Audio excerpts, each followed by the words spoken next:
Daily serial మాదిరిగా Singareni political series continue అవుతూనే ఉంది. బీఆర్ఎస్ నేతలు రోజుకో ట్విస్ట్ బయటపెడుతున్నారు. ఇంకా చాలా కథలు ఉన్నాయంటున్నారు. అటు అధికార పక్షం దేనికైనా రెడీ అంటోంది. ఇక ఆ రెండు పక్షాలను టార్గెట్ చేస్తూ విమర్శలు చేస్తోంది బీజేపీ.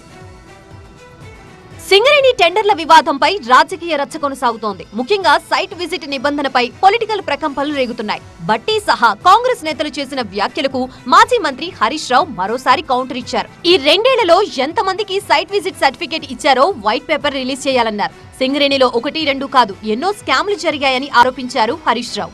1-2 స్కాములు కాదు, పదుల సంఖ్యలో సింగరేణిలో స్కాములు జరిగినాయి. నేను 2 చాప్టర్లు రిలీజ్ చేసిన. First OB scam, second solar scam. 2 release చేసిన. ఇంకా చాలా ఉన్నాయి. ఈమెయిల్స్ ఉన్నాయి, ఫోటోలు ఉన్నాయి, వీడియోలు ఉన్నాయి. ఏ హోటల్లో ఈ కింగ్ పిన్ ఏ హోటల్లో మీటింగ్ పెట్టిండు, హోటల్లో కూర్చున్న కాంట్రాక్టర్లు, ది రింగ్ మాస్టర్, ముఖ్యమంత్రి గారి బంధువు కూడా కూర్చున్న ఫోటోలు కూడా నా దగ్గర ఉన్నాయి. టైం వచ్చినప్పుడు రిలీజ్ చేస్తాను. తమ హయాంలో అవినీతికి తావులేదన్నారు మంత్రి కోమటిరెడ్డి వెంకటరెడ్డి. సింగరేణి బొగ్గు టెండర్లని తామే రద్దు చేశామన్నారు. బీఆర్ఎస్ హయాంలో భారీ దోపిడీని తానే అడ్డుకున్నానని అన్నారు ఆయన. కిషన్ రెడ్డి గారు లేఖ రాయండి, రేపు సీఎం గారు 2సారి రాగానే మొదట దగ్గర ఉండి అన్ని ఎంక్వైరీ చేపిస్తారు.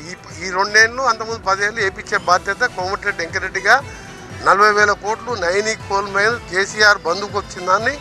కేసీఆర్ బంధువు దానిలో అదాని కంపెనీ పార్ట్నర్ పెట్టిండు. ప్రతిమా శ్రీనివాస కంపెనీకి వస్తే దగ్గరుండి క్యాన్సల్ చేసినట్టు పత్రికలలో కూడా చూసింది కదా. కోమటిరెడ్డి వెంకటరెడ్డి క్యాన్సల్ చేసినట్టు ఎవడన్నా అంత ధైర్యం ఉందా?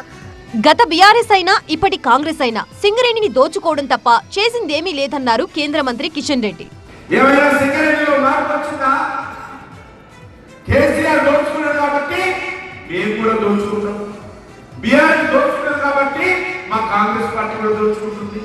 ఈరోజు ఈ 2 సంవత్సరాలుగా బీఆర్ఎస్ పార్టీ ఏ రకంగా దోచుకుందో సింగరేణిని ఈరోజు కాంగ్రెస్ పార్టీ కూడా దోచుకుంటుంది.